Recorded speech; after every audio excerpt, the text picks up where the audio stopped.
Bob Dylan was right. You got to serve somebody. Are you ready for some good news? When you receive Christ, you get a new master.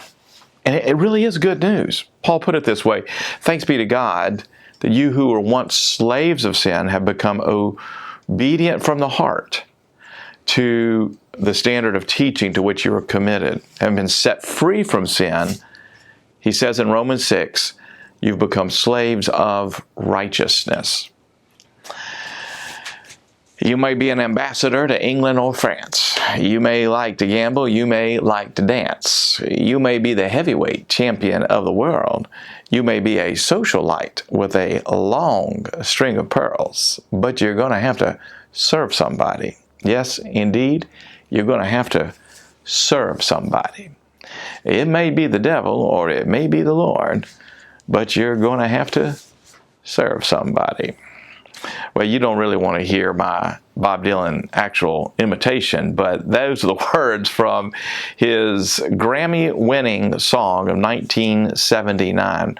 You Gotta Serve Somebody. It was the best male rock vocal of the year off of that Jesus-infused album, Slow Train Coming, that I love so much. Interestingly, John Lennon wrote an angry, profanity-ridden, satirical song in response that included the refrain, you gotta serve yourself. Lennon said, ain't nobody going to do it for you. You got to serve yourself. Well, Lennon's song got little attention, but it certainly parroted the mantra of the modern age. The spirit of today's culture cries out, don't serve anybody but yourself. Don't let anyone tell you what to do. Look within, follow your own desires, and you'll be happy. And like most culture-wide errors, there's a seed of truth in the mantra. We most certainly need to reject all forms of oppression, and every form of human slavery is abhorrent. But Paul was speaking of a wondrous cosmic truth. He was essentially saying, we aren't really our own masters, spiritually speaking.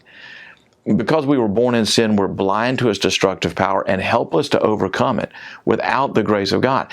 But when the grace of God in Jesus Christ comes into our hearts by faith, we're made new creatures who are set free from the bondage of sin. Our new redeemed selves don't become independent, but God-dependent.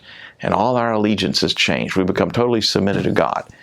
He, in all of His beautiful righteousness, He is our new master.